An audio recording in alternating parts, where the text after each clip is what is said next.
Hey everyone, it's Jeff. Welcome back to YouTube. And as you guys can tell, we're doing something a little bit different today.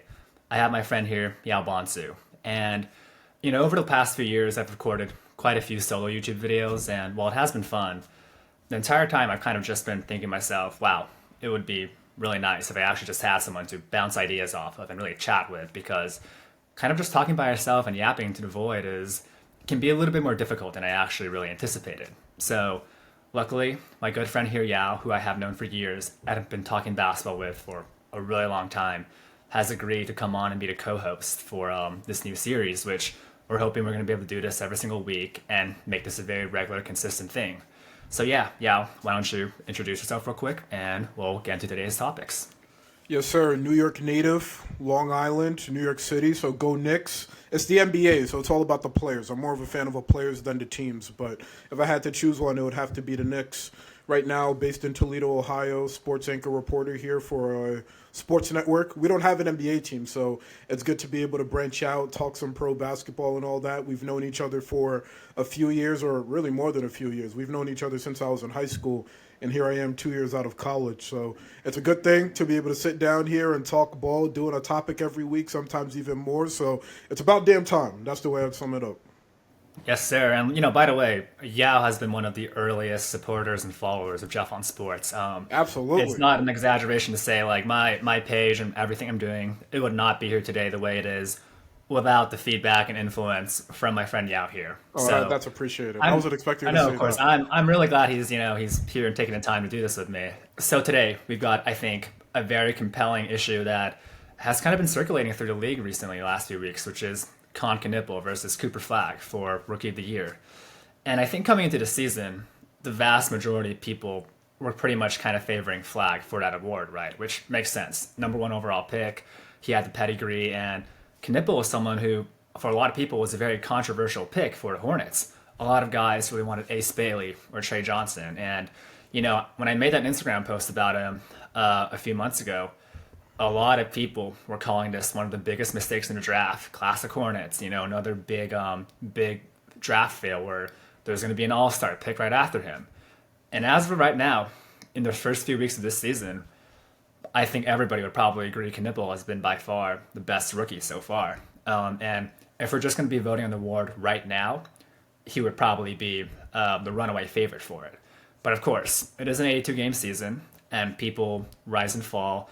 We've seen even guys like VJ Edgecombe already. He's came in, he had a very hot start, and has kind of struggled a bit more in his last few games, which is expected, right? He's a young player. But yeah, I want to know, what are your initial thoughts so far? And I know you've been very, very impressed with Knueppel so far, so I'd love to hear what you're thinking.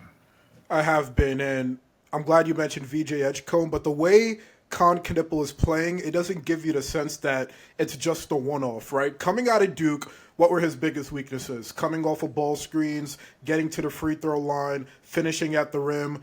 But as soon as the season has started, it seems like he has corrected all of that. He's being used as a screener more. He's finishing at the rim very well and with confidence. He's not the most athletic player, but what he's able to do off the dribble is also very special. And he's shooting 3.5 free throws a game before tonight, which I know it doesn't seem like a huge jump, but it is a huge jump from 2.5 when he was at Duke. So I'm more so very impressed as to how he was able to take every single concern of his, besides the athleticism, coming out of the draft, and it's like he corrected it real quick. It's as if his game translates better in the NBA as opposed to college. So that's what impresses me the most about Khan. And then, of course, you can look at the numbers. He's putting up more points per game. He's shooting better from 2 and 3, and he's doing that in fewer minutes than Cooper Flagg. So all of that, in a nutshell, is why I would have Khan right now. And we'll see what happens if the Mavs get a point guard, which we'll get into in a little bit. But for now, if I'm voting now, it would be Knueppel.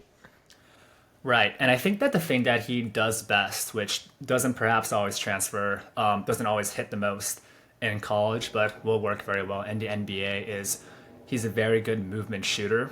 If you look at the way he scores, close to 100% of his threes made this season have been all assisted, right? He's a very versatile shooter off a lot of different types of footworks. He can come off screens, off pin downs, off flares, and there's a very kind of unique talent that the best shooters in the NBA have, right? Like guys like Steph Curry, Klay Thompson, Buddy Hield, they're not getting up like 9, 10 threes a game because the team is just like constantly running plays for them. Like, yeah, of course, they're getting shots created for them off kickouts or their teams drawing up plays for them.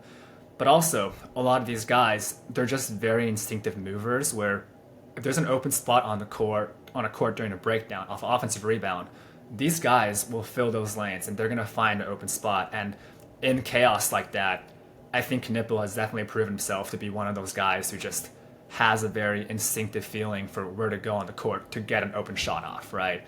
And he's shooting over 40% from three, which I think, we knew he's a shooter coming in, but, as a rookie who's getting up quite a high volume of outside shots, like this is about as good as it pretty much gets, as you could have really expected, right? And I think the biggest question for him so far is we know, okay, he can score, he can shoot off the ball, and he gets to the basket a good amount for a guy who had a lot of athleticism concerns, right? And it's because he's so good at attacking closeouts.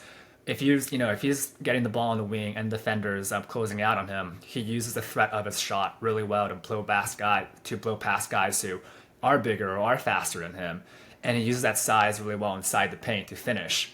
And I think a really big question for his like overall career upside moving forward is how much of these shots can he get off the dribble as a creator himself, right? Because that's what a true NBA star is. It's someone who can really run an offense and be an engine. And that's something that, well, I think Knueppel has definitely shown he has the upside to do. That is the next step because he's answered all of the other stuff, right? We know, okay, he can get like 18 points per game off just being like a good, smart basketball player who can find open shots. I agree, but that may not be as much of a concern right now. And that's actually part of the reason why I don't think it was a bad draft pick coming out. Because, yes, it may be concerning that he may not be able to create his own shot, but you're on a team with LaMelo Ball, you're on a team with Colin Sexton, and you're on a team with Miles Bridges, three players that can essentially create their own shots. And those are three players that have been installed in the starting lineup for a majority of the season. So when you have those three players, and then you add Knueppel in there. Knueppel doesn't need to be a guy who has to create his own shot. He can at times, but if you're expecting to be clear, like I'm not saying he can't create his own shot, right? Like he can obviously go off the dribble himself too. But I think that we're not. I think that is it like too early to say that we've kind of left the field of okay, does Knueppel's game translate to an NBA? And we're kind of already having discussions of okay, can this be a guy who averages like 27 points per game in the league, right? Like I don't think it's too early to say that these are the types of like conversations we should be thinking about with his upside, right? Oh, absolutely. And you go back to the game on November 7th against the Heat. It's my favorite game of his. He had 30 points on 23 shots. And that's kind of indicative, if you watch all the shots he took, it's kind of indicative of what a rookie year should be. I'm feeling it out. I'm trying to find a way to figure out how I fit into this offense. And no expectations, you're just getting your shots off. And 30 points is 30 points. I know it came on 23 shots, but it's still 30 points. And he shot 7 free throws that game. That may not seem like a lot. But if that was the regular season in college, that would have been as many free throws as he took in any regular season game at Duke. It would have been tied for a season high. So what does that tell you? He's getting more comfortable in this offense. He's showing flashes of, as you said, being a guy who can score 27 points per game. Would I bet on it? Not necessarily with this roster, but he's showing flashes indeed. Well, here's the biggest thing, right? When he was at Duke, that ACC tournament when Cooper Flagg was like when he got hurt, I think that was like the series. Those like that stretch of games where I kind of like really realized like, wow, this guy. I think that I don't want to say he's like Luka Doncic light because I mean Luka is like one of the best talents in the world, right? But when I was watching that stretch, I kind of got some vibes from like, okay, you see a 6'8" guy here who's kind of he was throwing out lobs to Maluak, who unfortunately was kind of just dropping and missing a lot of those dunks. Like he probably should have had an extra like 2 assists per game during that tournament. That was kind of just flubbed by his teammates. But I think that was really impressive from just like okay, he's probably a lot better. He has more upside as a ball handler and as a passer than what some people are giving him credit for because they see this like, tall white guy and they think, okay, he's a shooter. But and when Cooper Flagg was playing, that was kind of more so his role because he had Flagg, who was already this like point forward. But when Flagg was out and Knueppel really got more of a chance to show off the ball handling and the creation skills, I was really impressed. And that's kind of the stretch of games that really pushed him into my like top 5 tier of draft prospects for me. Seeing that stretch and how he handled himself against like really good competition too. Because no offense to like the guys who are playing in like non-conference play right now, like all the top prospects, they're not playing like ACC comp, right? And I'm sure as the season goes on, they'll have more of a chance to prove themselves. But I think watching Knueppel do that against guys who are among like in the best conference in one of the best conferences in basketball, college basketball, that was really impressive to me. Oh, big time. And I think the biggest game that stood out in that stretch was against Georgia Tech. It was the first game for Duke in the ACC tournament. He had 28 points and 8 assists, and he got to the line 13 times, made 12 free throws. So what did that tell you? That he can be an engine of an offense, a Duke offense at that. We know how Duke is. And then the next game against North Carolina, he dropped 17. Game after that, he drops 18. So with Flagg out, Khan rose to the occasion, and as you said, he jumped ahead of a lot of guys on the draft boards because he showed, okay, when I'm not playing with one of the best freshmen we've seen in the past 10, 20 years, I can still command the offense, and he showed that, as you said. Right. And, this might be getting ahead of ourselves, and I'm sure this will be a conversation that we'll probably be having maybe not this summer, but next summer. The question of, okay, is Knueppel actually like a legitimate franchise player, right? Like, is this someone who teams should be building around instead of viewing as like a second or third piece? But I do think, of course, he needs to prove a lot more of those, okay, he can still create for other people and create his own shot at like an elite level in the NBA first. I think that there's a lot of guys who kind of came in the league, and I think that Devin Booker, for example, his rookie season, played a very similar-ish role to Knueppel, where he was moving a lot off ball, taking a lot of just like shots that were just kind of being created for him, and he was just like executing all these plays, right? But as Booker's career wore on, with a true franchise player, these guys, they have to be able to create for the rest of the team. They have to be a legitimate offensive engine, right? And that's the next natural step of progression, I think, in Knueppel's game. Honestly, I feel like the way he plays, the way he shoots, kind of reminds me of like Booker's. I think that's honestly the biggest reason why I draw this comp. They have like a very similar like upper body shooting motion, I feel like. But the other guy, which I talked about in my like Instagram post from a few months ago, was Paul Pierce. Because you have this guy who's like 6'6", 6'7", or something like that, and Paul Pierce was one of the slowest players on the court, right? But he was able to consistently score with head fakes, out of triple threats, very like just with what people would call like fundamental moves, right? Like he was able to use angles and his body and his strength to create just enough space for himself to get off these little like 8-foot pull-ups or to get off these little drives, which for a guy who's a lot slower than his defender, he's still able to get these blow-bys because he's able to use angles and all these little kind of shoulder and head fakes to really just buy himself like a step there. But yeah, that's kind of my like, I think, upside comp for him, this kind of blend of like Booker / Pierce, because I do think Knueppel has a little bit more of like a playmaking edge to his game. And again, I'm not saying he's going to be like a Booker Pierce hybrid, because that's like a Hall of Fame player, which I think that I'm not saying he's a better passer than Pierce and all of that, but that's kind of like the role / upside like trajectory I think Knueppel can be on. But what does that look like on a team with LaMelo Ball? And the reason I say that is the Hornets tonight, we're recording this on a Monday, the Hornets lost to the Raptors by 2. Knueppel led the team with 24 points, but he didn't shoot the rock at all in the final 4 minutes and 32 seconds. Yeah, I was watching that game on the bus home, and I was very surprised. I saw it. Knueppel had like 24 points, like with like 5 minutes left already, and I don't think the Hornets like played terrible to end the game. I mean, like Colin Sexton hit a 3, I think. It was like 360p, so I was not super clear who was here actually, but it looked like they were playing pretty well. They got a dunk off, I think, Miles Bridges as well too on a fast break, but yeah, like Knueppel didn't really I think get the ball much towards the end there. And I think that, like, long term, I do believe this fit does exist. I think that LaMelo and Knueppel are both really smart players. And I think it honestly might be more ideal for Knueppel to have, like, an actual primary ball handler and passer on his team, just to, like, take off some of that responsibility, right? Because, like, even with Devin Booker, I think we've seen that he plays, like, he can pass the ball really well for a combo guard. But he plays better when he has like Chris Paul on his team versus him Yeah, being asked to be like both the best yeah, passer and scorer, right? yeah. So I think long term the fit does work, but it's kind of a question of like egos get in the way, contracts get in the way, right? Timelines get in the way, injuries and health with LaMelo. I'm not saying LaMelo Ball has an ego or anything like that, but like these are just things that always kind of split up duos or like team builds that don't necessarily have anything to do with the actual basketball fit. Yeah, I wouldn't.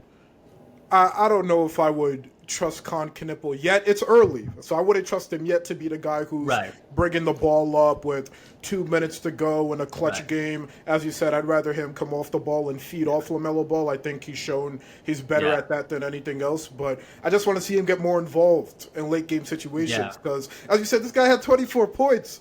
And 432 mark, he's not shooting anymore. And this was a Yeah. close game throughout, So that's something I want to see develop. If he can be that star level player that we think he can be, that Paul Pierce type player, that Devin Booker type player, then, he's going to need the ball in these clutch moments. But Devin Booker wasn't that right away, and Paul Pierce wasn't that right away. It took time, but it also took the Yeah. team trusting him and putting them in those positions.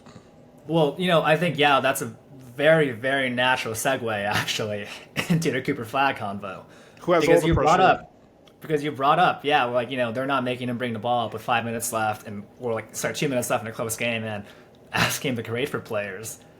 Well, that's exactly what Dallas has been asking Cooper Flagg to do pretty much this entire season. And I think recently they've kind of like pulled back on that a little bit, and he has been played better. They've been playing him with D'Angelo Russell a little bit more, and I think it has contributed to Flagg scoring more efficiently and looking better because he had some rough stretches to start the season. But yeah, let me know what are your initial thoughts right now on Flagg's early rookie season, his struggles to start, and how he's kind of really bounced back the last few games at least. He bounced back because he wasn't being put in the best position to succeed. Cooper Flagg is at his best when he has a point guard to feed off of. So putting him at point guard right away to open up his rookie season for a team that's supposed to be quote-unquote contending was not a great decision. And now you have people like Jason Kidd turning around in post-game pressers and saying we have to do a better job of feeding Flagg the rock. When you look back at the highlights, especially the Portland game, he had 21, 8, and 5. A majority of his shots came from him creating his own shots. So what does that tell you? That the team is not finding creative ways to get the ball to him to be the slasher that he can be. And by the way, that 21, 8, and 5, he's only the third player to put up 25 and 5 before their 19th birthday, LeBron and McGrady. I just wanted to throw that out there. Yeah. But my And early just on that note real quick, right? Sorry, I just want to say, so Knueppel, right? 69% of his 2-pointers are assisted. 93% of his 3-pointers are assisted, right? Insane. And if we take a look at those same exact like metrics for Flagg, the amount of shots and points that are being created for him, right? 33% so of his 2-pointers are being assisted. That's half the amount that Knueppel is getting. And 80% of his threes are being assisted, which tends to be pretty much where it kind of is in NBA because not most guys are like Damian Lillard or Steph Curry just taking like off the dribble threes the entire time. But I think that 2-point number is a huge mark because that just shows Cooper Flagg is initiating almost all of his baskets. Yeah. Yeah, and that's not a good thing. I really don't think that's a good thing. What does that tell you? That Dallas needs a point guard and that, again, Cooper Flagg is not being put in the best position to succeed.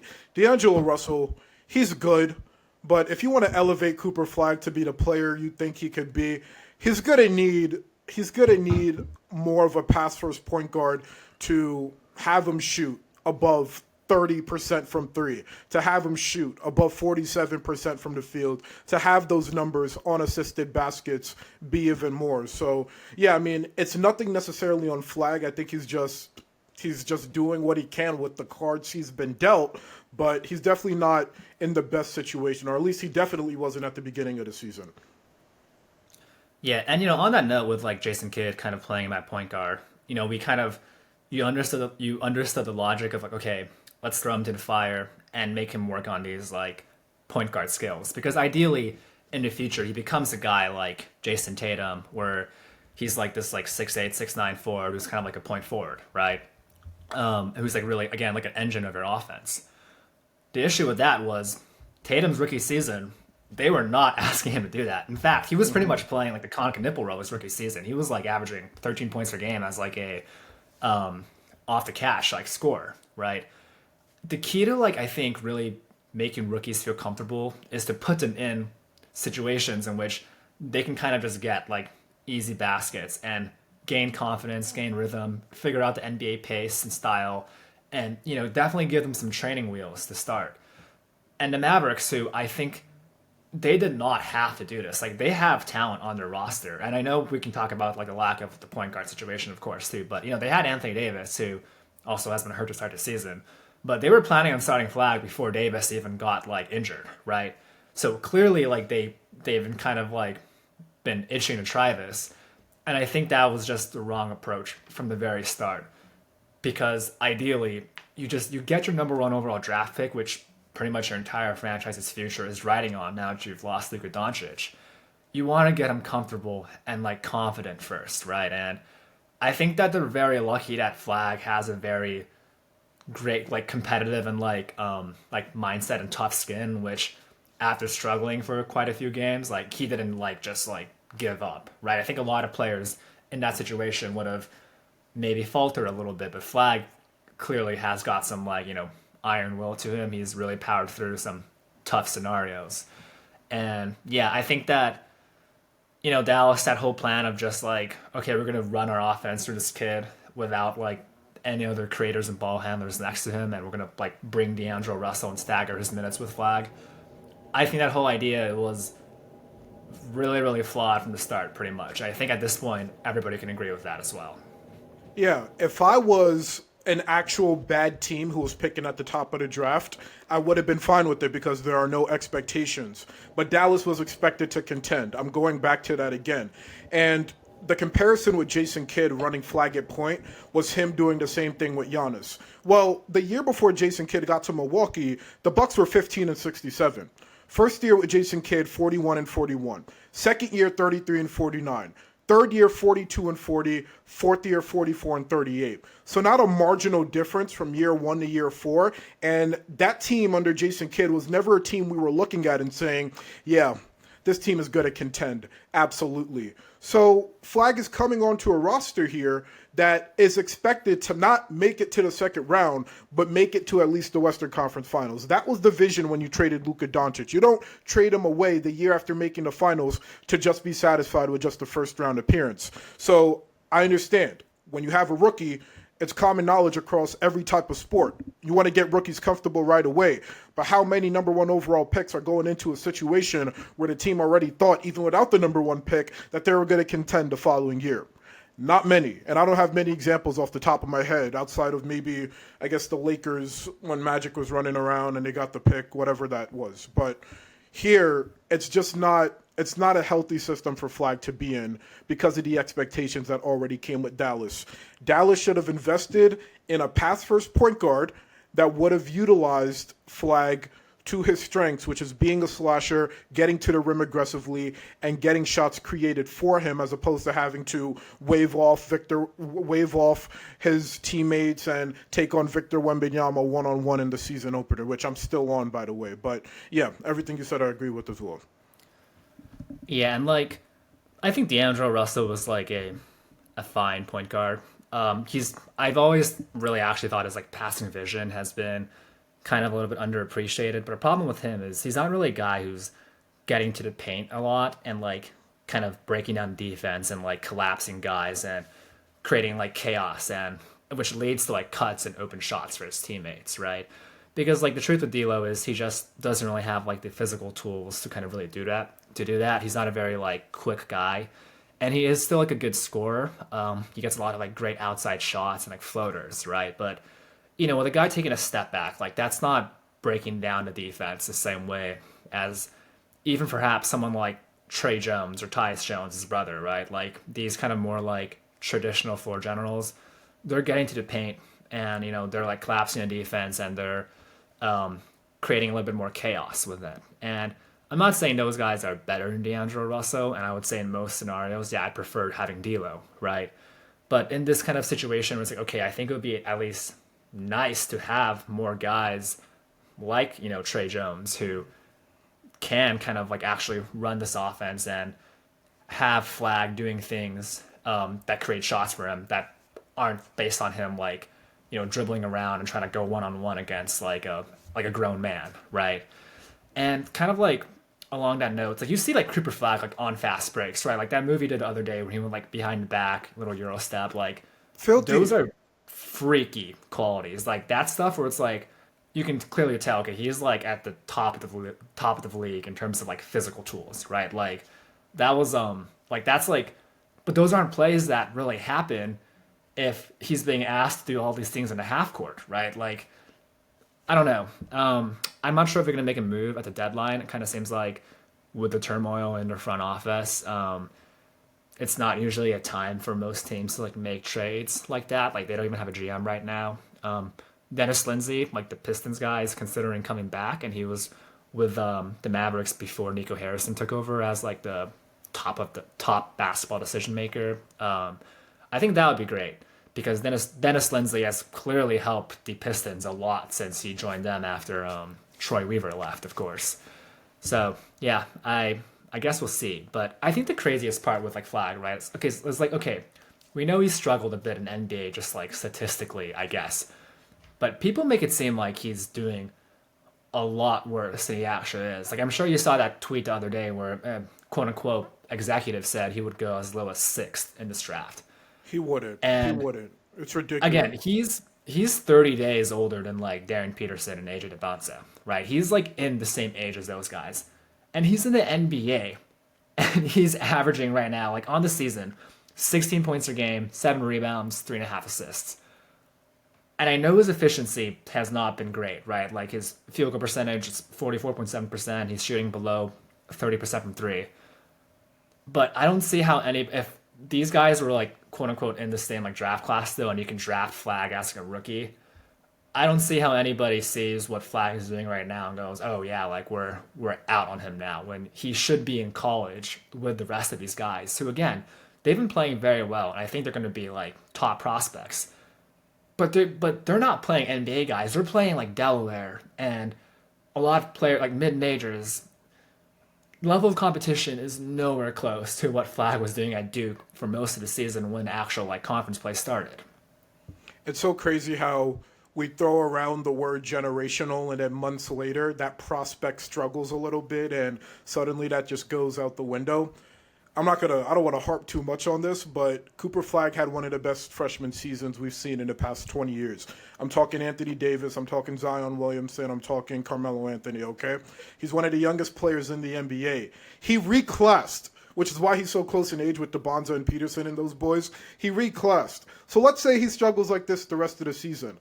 I'm fine. I'm fine. If this guy's 18, struggling like this, and he has 1 year of NBA experience being this young, please struggle. Because I know you're only Right. going to improve. I know you're And only going to improve. kind of again, like you can tell he's kind of raw because like it's like a weird combination of both being raw and really skilled because he'll pull off like a sequence of dribble moves where you're like, oh, that was nasty, right? And then like he'll just miss the shot like really badly. Like I feel like he misses short very consistently off these little like mid-range pull-ups because most of the time I think because his like feet just aren't really like set properly and like the transfer of momentum just isn't going up into his shot like well enough. But it's like you can clearly see like despite the fact that he's still like very raw in terms of actual like I guess quote unquote skills for an NBA guard. He clearly has the physical tools. He has the natural instinctive like creativity for pulling off moves like this. And when he's not a teenager in like 2 or 3 years, I think there's still like I think most people maybe not most people because some people are just they overreact to everything. But I would still definitely bet on Flagg being a guy who's like a top like 10 player in the league someday. And I would probably still bet on him being even better than that. I agree. And just looking at the starting lineup from Dallas's last game, we spoke about the fact that Flagg needs a point guard, but this starting lineup against the Trailblazers, Max Christie, Daniel Gafford, PJ Washington, Brandon Williams. Who is supposed to take the pressure off Flagg? Because you hear that lineup and you're expecting Flagg to be your best scorer, your best playmaker, and almost your best defender. And that's an 18-year-old you're relying on to pretty much be your best player on the floor. So, again, he's going to struggle because, one, his team's not healthy, and two, when his team's not healthy, he's suddenly supposed to be the best player on the team. And that starting lineup I just named out has been the starting lineup for the past 3-4 games or so. Najee Marshall started against the Clippers in that double overtime game for PJ Washington. So, again, who is supposed to be the person taking pressure off Flagg? He said it himself. He said, maybe I wasn't ready to be a point guard, but it's going to help having somebody else to take the pressure off. Who's going to be that person? That's another question we need to ask ourselves when it comes to this Mavericks team, because if Anthony Davis is going to continue being injured, we'll see what happens when Kyrie comes back, but I feel like they need another person that can not only get their own bucket, but they also need a person that can play make for Flagg, as we were saying before. Yeah, on that note, I wonder where Spencer Dinwiddie is not on the Mavericks anymore. No, he's not. Okay, yeah, he's out of the league, I guess. I feel like even just having a Spencer Dinwiddie would help, like a lot at this point. I know like he's not the most efficient guard, but like he'll get to the paint. He's always been a very good downhill guard, at least. Maybe not who he is right now, because I'm assuming if he's out of the league, the Mavericks did not want him back. But yeah, even like a similar caliber player to who he was like last year would help like a lot. Just a guy who can always get downhill like him, and even if he's not the most like efficient scorer and shooter overall, just having a guy who can break down and collapse the defense like that goes a long way towards creating shots for your teammates. Yeah, overall, just to put a bow on it, right now I think Knueppel is the rookie of the year. But as far as who's going to take the bigger jump throughout the season, I think that would be Cooper Flagg, just because Cooper Flagg is missing things that I don't think Knueppel is. I think Knueppel will improve, but he has everything he needs right now to do that. But Cooper Flagg right now, it's kind of at a plateau until he gets maybe somebody to help with the offense, like a Kyrie Irving, or maybe even another guard beyond that. Yeah, and like to be clear, like so, like these are Knueppel's stats so far this season. I don't know if we ever actually fully brought it up. We talked about Cooper Flagg's averages a little bit, I guess. But yeah, so this season, Knueppel's averaging 17.6 points per game, 6 rebounds, 2.7 assists. She's shooting 46.5% from the field, 40.2% from three, 88% from the line. He's shooting 8 threes a game. Like, these are obviously really good numbers, right? And I think, like, by far, like, leader to rookie of the year. And I think that if I was to guess like who ends up taking this award towards the end of the season, I would probably lean Knueppel. Although I feel like I just like don't trust the Hornets like injury block. I feel like I would not be shocked if Knueppel like hurt his shoulder or something and he's out for like 3 months, because that just seems to always happen like with the Hornets, right? Like happened with Brandon Miller. It's been happening with LaMelo Ball for the last like 5 years at this point.